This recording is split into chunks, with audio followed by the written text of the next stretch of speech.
Grabe mga ka-penguin, nakakalungkot. Kasi last day na sa amin ni Faye.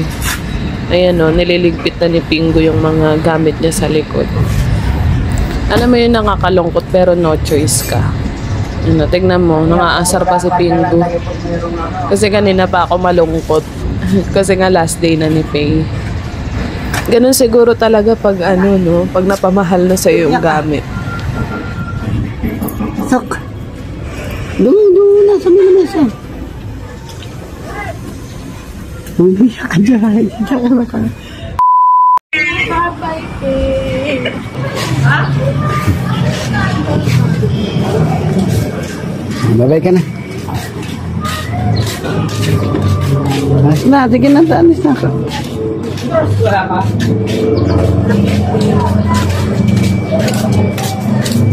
Ingat ka palagi. Sige na.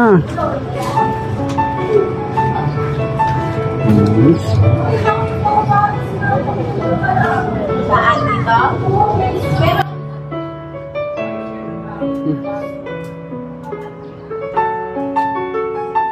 Hinto ko na.